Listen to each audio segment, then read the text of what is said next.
Minha irmã ficou noiva do meu noivo, por vontade dos meus pais. Você é infértil, como ficaremos com o dinheiro dele sem um herdeiro?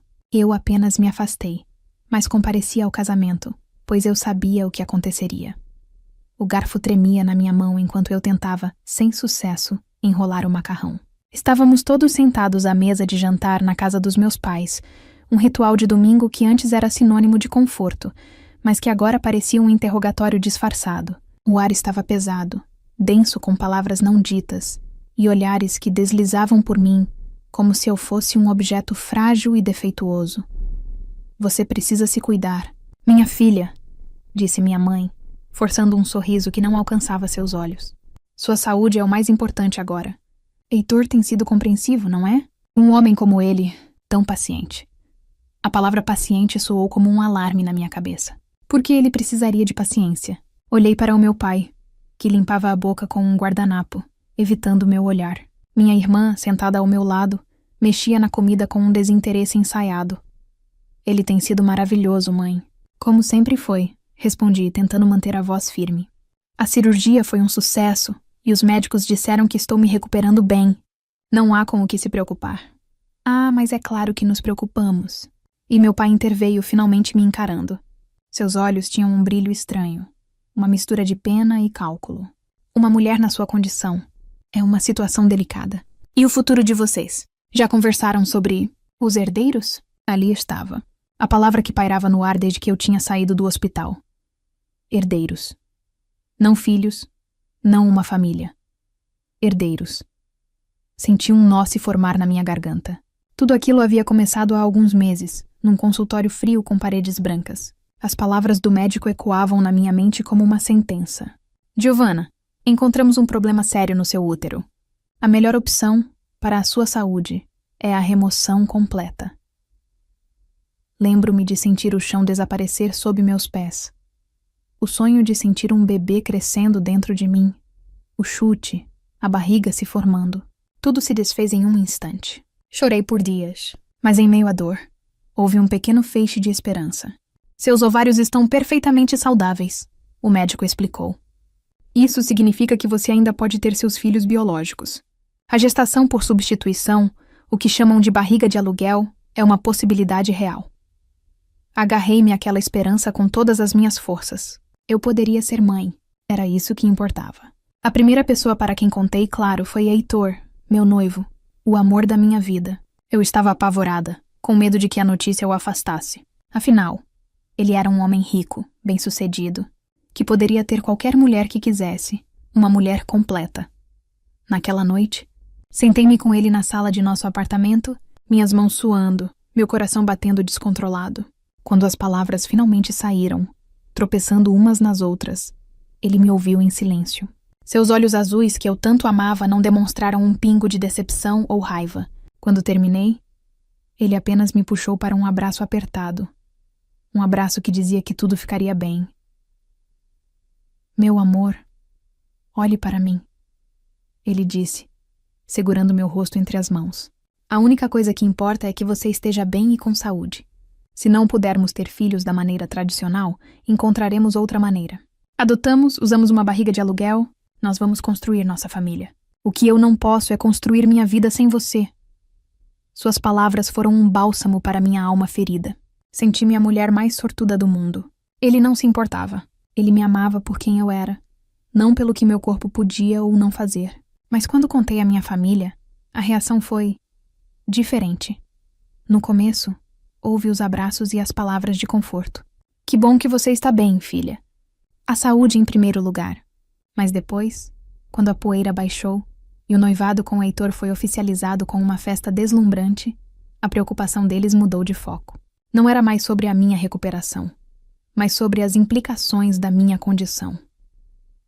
De volta à mesa de jantar, o silêncio constrangedor foi quebrado pela minha irmã. Mas pai, o Heitor é um homem moderno. Essas coisas não importam tanto hoje em dia, ela disse, com uma voz que soava falsamente tranquilizadora. Não é uma questão de ser moderno, é uma questão de legado, meu pai retrucou, batendo de leve o copo na mesa. Um homem do calibre de Heitor precisa de um herdeiro de sangue para continuar o que ele construiu. É assim que o mundo funciona. Senti meu rosto queimar. Eles estavam falando como se eu não estivesse ali, como se meu valor como esposa e parceira de Heitor estivesse unicamente ligado à minha capacidade de gerar um filho em meu ventre. Isso é um assunto meu e do Heitor. Falei, minha voz saindo mais ríspida do que eu pretendia. E já resolvemos isso. Não é uma preocupação para nós. E não deveria ser para vocês. Minha mãe suspirou. Um suspiro longo e teatral, como se eu fosse uma criança ingênua que não entendia as complexidades do mundo. Giovanna, só estamos pensando no seu bem. Um casamento é um contrato, um acordo. Você precisa garantir seu futuro. Sem um filho, as coisas ficam mais frágeis. A comida no meu prato parecia cinzas na minha boca. Eu não conseguia mais comer. Aquela conversa, somada a dezenas de outras pequenas indiretas e perguntas invasivas nas últimas semanas, começou a formar um padrão horrível na minha mente. A preocupação deles não era comigo. Era com o dinheiro de Heitor. Eles viam meu problema de saúde não como uma tragédia pessoal, mas como uma falha no plano, uma ameaça ao estilo de vida que eles imaginavam ter através do meu casamento. Uma sensação fria de desconfiança começou a se instalar no meu coração. Eu olhava para os rostos da minha própria família e via estranhos. Estranhos que estavam claramente tramando algo. E eu sentia, com um pavor crescente, que a trama estava apenas começando. Depois daquele jantar tenso na casa dos meus pais, uma nova fase da trama deles começou a se desenrolar. E a peça principal era a minha própria irmã, Laura. Ela começou a aparecer em nosso apartamento com uma frequência alarmante. No início, as desculpas eram plausíveis. Eu estava aqui perto resolvendo umas coisas. Ou, vim trazer aquele bolo que o Heitor adora. Ela chegava sempre sorridente, com um brilho nos olhos que antes eu confundia com carinho fraternal, mas que agora, com a desconfiança plantada em meu peito, parecia outra coisa. Ela trazia pequenos presentes para Heitor. Uma gravata nova, uma caixa dos seus charutos preferidos. Vi e lembrei de você, cunhado. Ela dizia com uma intimidade que me arrepiava. E Heitor, sempre educado e gentil, aceitava sem perceber a malícia por trás dos gestos. Para ele, era apenas a irmã da sua noiva sendo amigável. Para mim, era um espetáculo de falsidade. Eu observava em silêncio a maneira como ela se inclinava para falar com ele, o jeito que sua mão demorava um pouco demais no braço dele quando ria de uma piada. Tentei conversar com Heitor sobre isso, de forma sutil. Você não acha que a Laura está vindo muito aqui? E perguntei uma noite. Ele me olhou confuso. Ela é sua irmã, meu amor. Está preocupada com você depois da cirurgia. Eu acho bonito da parte dela. Eu não insisti. Como eu poderia explicar um sentimento, uma intuição? Eu soaria como uma noiva ciumenta e insegura. E a última coisa que eu queria era criar um problema baseado em achismos. Mas os sinais ficavam cada vez mais claros. Um dia, cheguei em casa mais cedo do trabalho e a encontrei na nossa cozinha, usando um dos meus aventais, preparando o jantar. Heitor estava na sala, lendo o jornal. Surpresa! Disse Laura radiante. Resolvi fazer aquele prato especial para vocês hoje. O cheiro era maravilhoso. A mesa estava posta, mas meu estômago se revirou. Aquela era a minha casa, a minha cozinha. Senti como se estivesse sendo lentamente apagada e substituída. A gota d'água, o momento em que a suspeita se tornou uma certeza dolorosa, aconteceu numa sexta-feira. Eu tinha ido passar o dia na casa dos meus pais, a convite, ou melhor, convocação, da minha mãe. Ela insistia que eu precisava descansar e que ela cuidaria de mim. Olhando para trás, vejo que era apenas uma forma de me tirar do caminho. No meio da tarde, senti uma dor de cabeça terrível e lembrei que tinha deixado meu remédio mais forte na gaveta do meu quarto, no meu apartamento. Mãe, estou voltando para casa para buscar um remédio e já volto, avisei. Não precisa, filha. Eu tenho um analgésico aqui, ela disse rápido demais. Não, mãe, só o meu resolve. É rápido, eu vou e volto. Vi um lampejo de pânico em seus olhos, mas ignorei. Era só uma dor de cabeça, na final. Dirigi até meu prédio sentindo uma angústia que não era só pela dor física. Usei minha chave para abrir a porta, esperando encontrar o apartamento silencioso. Mas não estava. Ouvi vozes vindo do nosso quarto. Vozes baixas, risadas. Meu coração começou a bater tão forte que parecia que ia sair pela boca. Caminhei pelo corredor como se estivesse flutuando. Cada passo uma eternidade. A porta do quarto estava entreaberta. E foi então que eu vi. Não precisei ver uma cena explícita. A imagem era clara o suficiente. Minha irmã Laura estava lá, vestindo nada além de uma das camisas de Heitor. E ele estava com ela. O mundo parou de girar. O som desapareceu. A dor de cabeça sumiu, substituída por uma dor 1000 vezes pior. Uma que rasgava a alma. Fiquei paralisada por um segundo, que pareceu uma vida inteira. Eles não me viram. Recuei sem fazer barulho. Saí do apartamento, fechei a porta com um cuidado cirúrgico e voltei para o elevador, sentindo meu corpo inteiro tremer. Não chorei. Eu estava além das lágrimas. A dor era tão profunda que se transformou em uma calma gelada. Dirigi de volta para a casa dos meus pais. Entrei e os encontrei na sala, assistindo televisão, como se nada estivesse acontecendo. Vocês sabiam, eu disse, e minha voz saiu fria como uma lâmina. Eles se viraram, surpresos com meu retorno rápido. Do que está falando, filha? A meu pai perguntou, fingindo inocência. Da Laura. E do Heitor. Vocês sabiam. Vocês planejaram isso. Minha mãe se levantou, o rosto contorcido numa máscara de falsa preocupação. Giovanna, se acalme. Você não está bem. Deve estar imaginando coisas. Eu os vi. Continuei, impassível. Na minha casa. Na minha cama. Então parem de mentir. O teatro acabou. O rosto do meu pai endureceu, e a expressão da minha mãe se tornou fria e calculista. Foi ele quem falou, e suas palavras foram as mais cruéis que eu já ouvi. E o que você esperava, Giovanna? Que ficássemos parados vendo nosso futuro ir pelo ralo? Seja realista. Você é infértil. Como ficaríamos com o dinheiro dele sem um herdeiro para amarrar essa união? E se ele se cansasse de você e te deixasse sem nada? Heitor precisa de um filho, um sucessor. Eu o encarei, incrédula.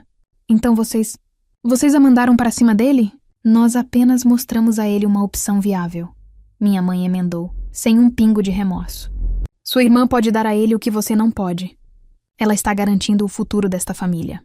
O seu futuro também, se você tiver juízo. Naquele momento eu entendi tudo. Não era só sobre o dinheiro. Era sobre o controle, a ganância, a total falta de amor. Eu não era uma filha para eles. Eu era um investimento que deu errado. E eles simplesmente me descartaram e ativaram o plano B. Minha própria irmã. Uma única lágrima escorreu pelo meu rosto. Uma lágrima de luto. Luto pela família que eu pensei que tinha. Luto pelo amor que eu pensei que era real. Vocês me dão nojo, sussurrei. Todos vocês. Subi para o quarto onde eu cresci, peguei uma pequena bolsa e joguei algumas peças de roupa dentro. Na penteadeira tirei o anel de noivado que Heitor me deu.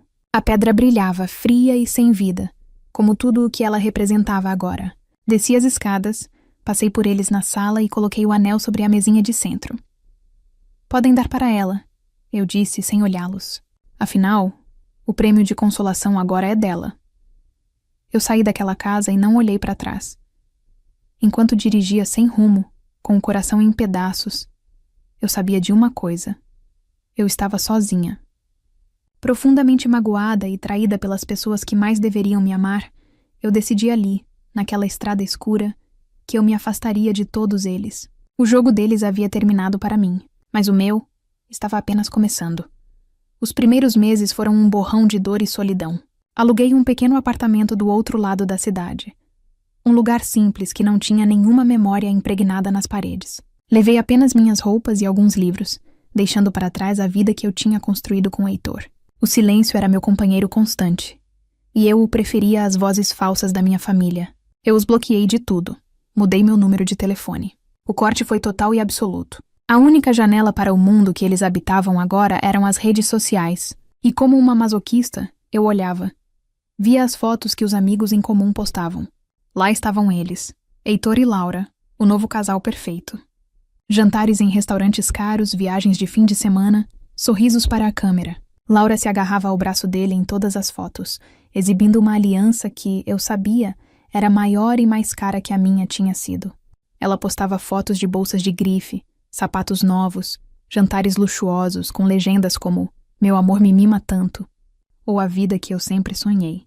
Era uma performance, e eu sabia disso, mas ainda assim doía. Cada foto era um soco no estômago, uma lembrança da traição. Heitor parecia feliz. Ele sorria, abraçava minha irmã, mas havia algo em seu olhar, algo que só eu, que o conhecia tão bem, podia ver. Uma certa distância, uma ausência. O sorriso dele não chegava aos olhos da mesma forma. Ele parecia estar cumprindo um papel, mais do que vivendo um amor verdadeiro. Ou talvez eu estivesse apenas tentando me consolar, procurando falhas na felicidade deles para aliviar a minha própria miséria. Numa noite de insônia, enquanto rolava as fotos sem rumo, uma lembrança veio à minha mente com uma clareza impressionante. Estávamos no nosso primeiro ano de namoro. Heitor ainda não tinha me contado a real dimensão de sua fortuna. Para mim, ele era apenas um homem inteligente e bem-sucedido. Estávamos jantando em um lugar simples, uma cantina italiana que nós adorávamos, quando um conhecido dele passou pela nossa mesa.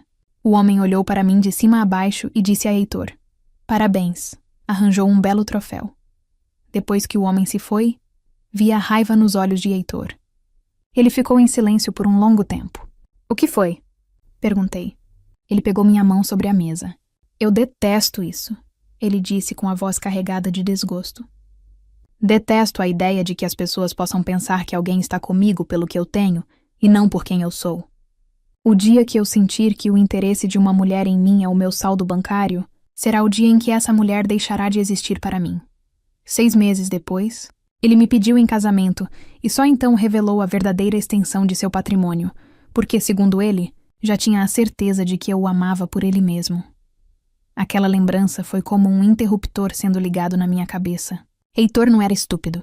Ele era gentil, talvez um pouco ingênuo quando se tratava das pessoas que amava, mas ele odiava ser usado. E Laura não era nada além de uma alpinista social. Minha família a tinha jogado nos braços dele, e ela, com seu charme superficial, o tinha convencido de que era amor. Mas eu sabia que a ganância dela era maior que qualquer sentimento. E se Heitor soubesse? Se ele visse a verdade que eu via, ele não continuaria com aquilo. Naquele momento, algo mudou dentro de mim. A dor deu lugar a uma determinação fria. Isso não era mais sobre o meu coração partido. Era sobre a verdade. Heitor merecia saber que estava sendo enganado da forma mais vil, pela irmã da mulher que um dia ele amou. Comecei meu trabalho. Eu conhecia minha irmã melhor do que ninguém. Sabia que ela era vaidosa, imprudente e adorava se gabar. A melhor amiga dela, Sofia, também era uma velha amiga minha dos tempos de escola. Nós tínhamos nos afastado um pouco, mas eu sabia que Sofia tinha um bom coração. Decidi arriscar. Liguei para ela. "Sofia? É a Giovanna." Houve um silêncio chocado do outro lado da linha. "Gi, meu Deus, você sumiu. Como você está?" A voz dela era genuinamente preocupada. Contei a ela uma versão resumida da história, sem os detalhes mais sórdidos. Apenas que tínhamos terminado e que ela tinha ficado com ele. "Eu sei", disse Sofia, a voz baixa e culpada. "Gi, me desculpe. A Laura, ela não está sendo uma boa pessoa. Eu não aguento mais ouvir." E então, ela desabafou. Contou que Laura passava horas ao telefone se gabando de como tinha ganho a corrida, de como era mais esperta que eu. Disse que Laura já tinha planos detalhados para a vida de casada. A reforma da casa, as viagens internacionais, o carro novo que exigiria. "Ela só fala de dinheiro, Gi. O tempo todo", Sofia confessou. Outro dia ela me mandou uma mensagem rindo, dizendo que Heitor era um caixa eletrônico com sentimentos e que ela só precisava engravidar logo para garantir o contrato vitalício. Meu sangue gelou. "Sofia, você ainda tem essas mensagens?" Tenho tudo", ela respondeu sem hesitar. "Eu posso te mandar. Eu não concordo com isso. Ele parece um cara legal. E o que ela e sua família fizeram com você é monstruoso." Naquela noite, meu celular começou a apitar. Eram prints de tela, dezenas deles. Mensagens de Laura para Sofia, cheias de ganância e desprezo. "Hoje consegui um cartão de crédito sem limites. Adeus, vida de pobre. Ele é tão bobo, acredita em tudo que eu digo. Mal sabe ele que o único amor que eu sinto é pela conta bancária dele. Meus pais são gênios. Trocar a irmã defeituosa pela versão completa foi a melhor jogada da história." Eu lia cada mensagem e sentia um misto de náusea e validação. Eu não estava louca. A trama era real, e ali estava a prova irrefutável. Imprimi cada tela. Guardei tudo em um envelope pardo, que se tornou meu pequeno tesouro de verdades. 2 semanas depois, o convite chegou. Em um papel caro, com letras douradas, minha mãe e meu pai convidavam para o casamento de sua filha, Laura, com Heitor. Meu nome estava lá, caligrafado de forma impecável. Eles tiveram a audácia de me convidar, talvez como um ato final de humilhação, para me forçar a assistir à vitória deles. Segurei o convite na mão. Não senti dor nem tristeza. Senti uma calma profunda. Eles tinham me dado a oportunidade perfeita. Eu olhei para um envelope pardo sobre a minha mesa. Eu iria ao casamento, mas não como uma convidada de luto. Eu iria como a portadora da verdade. E eu sabia, com uma certeza que arrepiava a minha espinha, exatamente o que aconteceria quando Heitor visse o que havia dentro daquele envelope. No dia do casamento, escolhi um vestido simples de cor neutra. Não era um vestido de festa nem de luto. Era apenas um vestido. Não fiz maquiagem elaborada, nem arrumei o cabelo de forma especial. Eu não estava ali para competir ou para chamar a atenção.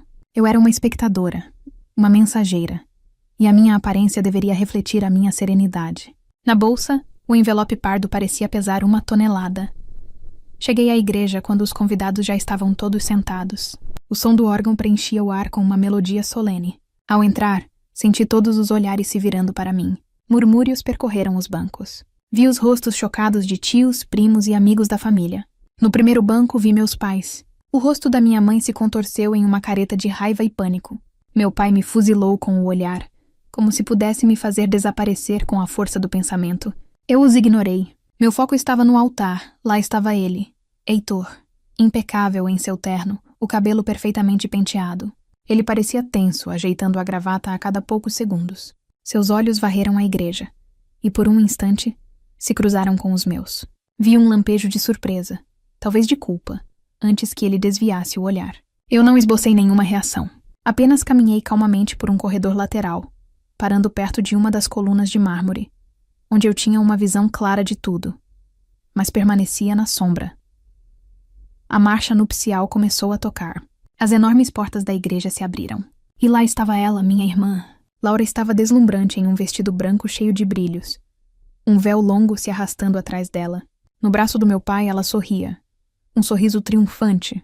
O sorriso de quem finalmente conseguiu tudo o que queria. Enquanto ela caminhava lentamente pelo corredor, eu sabia que era a minha hora. Saí da sombra e caminhei com passos firmes e silenciosos em direção ao altar. Heitor estava com os olhos fixos em Laura, que se aproximava. Eu me posicionei ao lado dele. Heitor, eu disse, a voz baixa, mas clara o suficiente para ele ouvir acima da música. Ele se virou, assustado com a minha proximidade. Giovanna, o que você está fazendo? Tirei o envelope da bolsa. Antes que você faça a maior besteira da sua vida, eu disse, estendendo a mão. Eu preciso que você leia isso. É a sua escolha. Ele olhou do meu rosto para o envelope, a testa franzida em confusão. Por um segundo ele hesitou. Laura estava a apenas alguns passos de distância. Meu pai me lançava um olhar assassino. Heitor pegou o envelope. A música parou. Laura e meu pai chegaram ao altar. Enquanto meu pai entregava a mão da minha irmã para Heitor, ele, com as mãos trêmulas, abriu o envelope. Seus olhos correram pelas primeiras páginas, os prints das conversas. Vi o momento exato em que a ficha caiu. A cor sumiu de seu rosto. Seus ombros caíram. E a expressão de felicidade forçada foi substituída por uma máscara de choque e desgosto profundo. Ele folheou as outras páginas rapidamente, cada uma um novo prego no caixão daquela farsa. Ele ficou paralisado, olhando para os papéis em suas mãos, enquanto Laura o cutucava discretamente. — Querido, está tudo bem? O padre, sem perceber a tempestade que se formava, pigarreou e começou a cerimônia. As palavras do padre eram um zumbido distante. Tudo parecia em câmera lenta. Heitor não tirava os olhos das provas. Finalmente, a pergunta que todos esperavam chegou. Heitor, você aceita Laura como sua legítima esposa, para amá-la e respeitá-la, na alegria e na tristeza, na saúde e na doença, por todos os dias da sua vida? Um silêncio pesado caiu sobre a igreja. Heitor levantou a cabeça. Seus olhos encontraram os de Laura, e pela primeira vez, ele a viu como ela realmente era. Fria, calculista e interesseira. Depois, seus olhos buscaram os meus na multidão. Não, ele disse. A palavra, embora dita em voz baixa, ecoou pela igreja como um tiro. Um suspiro coletivo tomou conta dos convidados. Laura ficou pálida. O quê? Heitor, que brincadeira é essa? Isso não é uma brincadeira, ele disse, a voz ganhando força, agora tingida de uma raiva gelada. Ele ergueu os papéis. Eu não posso me casar com uma mulher que está aqui hoje não por amor, mas por um plano. Um plano para se casar com a minha conta bancária. Ele se virou para os meus pais. E eu não posso me aliar a uma família que usou as próprias filhas, que destruiu a felicidade de uma para garantir o ganho financeiro da outra. O caos se instalou. Laura começou a chorar. Um choro de raiva, não de tristeza. Você vai se arrepender disso. Você não pode fazer isso comigo. Meu pai tentou intervir, mas Heitor o ignorou completamente. Ele desceu os degraus do altar. Passou pela minha irmã como se ela não existisse e veio em minha direção. A multidão abriu caminho. Ele parou na minha frente, os olhos cheios de um arrependimento profundo. Giovanna, ele sussurrou. Me perdoa. Eu fui cego, eu fui um idiota. Eu acreditei em tudo, e eu perdi você. Eu perdi a única coisa que realmente importava. Olhei para o homem que eu um dia amei mais que tudo. Eu não sentia mais a dor da traição, apenas uma leve tristeza por tudo o que tínhamos desperdiçado. Eu te perdoo, Heitor. Respondi, e as palavras eram sinceras. De verdade. Mas o perdão é para mim, para que eu possa seguir em frente. O que existia entre nós, a traição de vocês destruiu. Eu não fiz isso para te ter de volta. Eu fiz isso porque você merecia saber a verdade. E porque eu merecia encerrar essa história. Seja feliz. Ele tentou segurar minha mão, mas eu dei um passo para trás. Adeus, Heitor. Virei as costas para o altar, para o caos, para a minha antiga vida. Enquanto eu caminhava pelo corredor central em direção à saída, sentia todos os olhares sobre mim, mas eles não me afetavam. Eu não estava fugindo. Estava me libertando. Ao sair para a luz do sol, respirei fundo. O ar nunca pareceu tão puro. Atrás de mim, eu ouvia os ecos de uma vida desmoronando, mas à minha frente havia apenas a paz de um futuro que, pela primeira vez em muito tempo, pertencia somente a mim. Eu tinha feito o certo, não por eles, mas por mim, e essa era a única vitória que importava.